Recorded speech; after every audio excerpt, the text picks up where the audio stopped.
it's so hard to keep track of because they're just so all over the place. Now they're claiming stolen valor.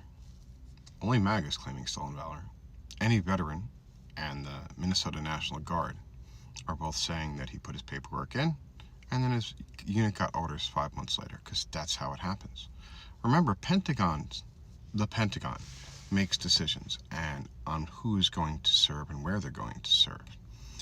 And we don't have as large a military as we had during the Cold War, so National Guard units got tapped in Iraq and Afghanistan to do the job the Army would do if there was a full army, which is very expensive, which is why we don't have it.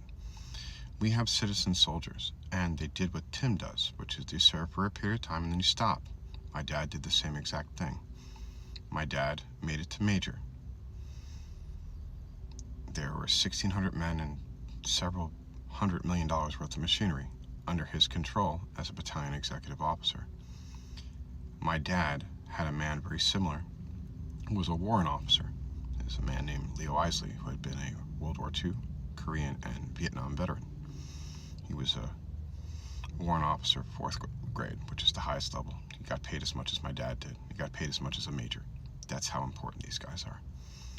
And when you look at the responsibilities of a battalion command master sergeant, it's enormous. They only answer to the battalion XO and the battalion commander, and sometimes not to the XO. It all depends on how the battalion commander, the lieutenant colonel, sets it up.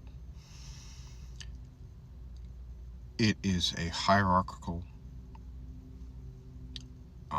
endeavor in the military. So a command master sergeant wants to spend that time with a lieutenant colonel because they're making decisions for like 1,600 men together. The enlisted man working with the officer for the best interests of the soldiers in the battalion. He knows how to serve. That's the fundamental difference. You know who didn't serve? Donald Trump. 5 deferments. You know who did serve? Tim Wall. I'll give credit to J.D. Vance. He served too. As did my dad, as did my daughter. My daughter's still serving. But don't throw that garbage about stolen valor for someone who served and retired and then his unit went into combat after that.